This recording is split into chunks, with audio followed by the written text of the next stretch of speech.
안녕하십니까. 사랑하는 은혜샘 성도 여러분, 김미선 전도사입니다. 오늘은 살아난 청년이라는 제목으로 사도행전 20장 7절에서 12절 말씀을 중심으로 죽은 자도 살리시는 살아계신 하나님을 경험하는 시간이 되시기를 소망합니다. 사도행전 20장 7절 말씀, 그 주간의 첫날에 우리가 떡을 떼려 하여 모였더니 바울이 이튿날 떠나고자 하여 그들에게 강론할세 말을 밤중까지 계속하매 우리가 모인 윗다락에 등불을 많이 켰는데 유두고라 하는 청년이 창에 걸터 앉아 있다가 깊이 졸더니 바울이 강론하기를 더 오래 하매 졸음을 이기지 못하여 3층에서 떨어지거늘 일으켜 보니 죽었는지라. 10절 말씀에 바울이 내려가서 그 위에 엎드려 그 몸을 안고 말하되 떠들지 말라 생명이 그에게 있다 하고 올라가 떡을 떼어 먹고 오랫동안 곧 날이 새기까지 이야기하고 떠나니라. 사람들이 살아난 청년을 데리고 가서 적지 않게 위로를 받았더라. 성경에는 죽었다가 다시 살아난 이야기가 적지 않게 있습니다. 세상 사람들은 부활을 믿지 못해 현실을 가장 중요하게 생각합니다. 그들에게는 현실에 가장 가치를 둡니다. 하지만 예수님을 믿는 그리스도인들은 무엇을 중요하게 생각합니까? 우리가 저녁에 잠을 자고 아침에 일어나듯이 기독교는 부활을 믿습니다. 그리고 부활을 소망합니다. 오늘 본문 사도행전 20장 7절에는 바울이 그 주간의 첫날 안식 후 첫날에 드로아에서 일해 즉 7일을 머물며 말씀을 전하였습니다. 마지막 날인 주일에는 떡을 떼며 성찬을 한 뒤 밤 늦게까지 말씀을 가르쳤습니다. 9절 말씀에 유두고라 하는 청년이 창에 걸터 앉아 있다가 깊이 졸더니 바울이 강론하기를 더 오래 하며 졸음을 이기지 못하여 3층에서 떨어지거늘 일으켜 보니 죽었는지라.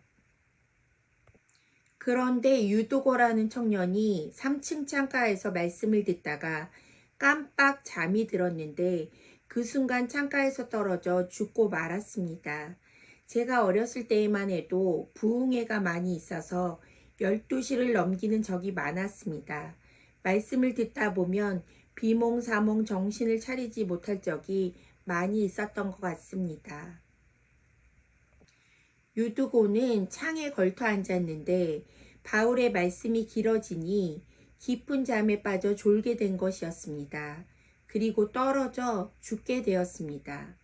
말씀을 들을 때 사망의 잠에 빠지지 않으면 좋을 텐데 오늘 말씀에 나오는 유두고는 아마도 깊은 잠에 빠졌던 것 같습니다.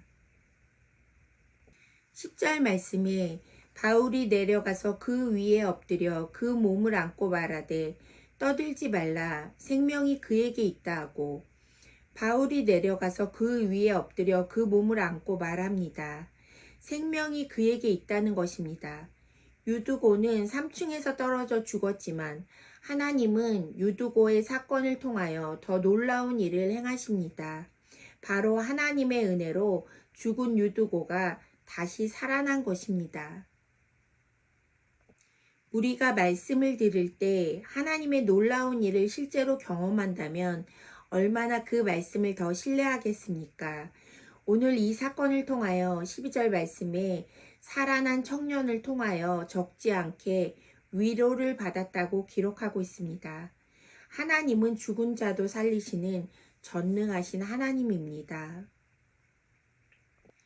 바울과 사람들은 떡을 떼서 먹고 날이 새도록 이야기를 나누었습니다.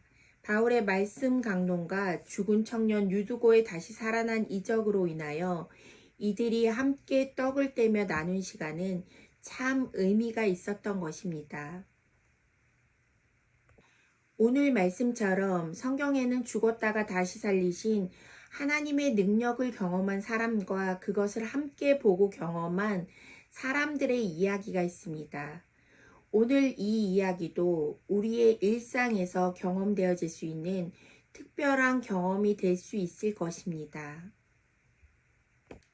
예수님이 십자가에서 죄인인 우리를 위하여 돌아가시고 다시 살아나셨듯이 그것을 많은 사람들이 실제로 보았고 부활의 증인이 되었습니다.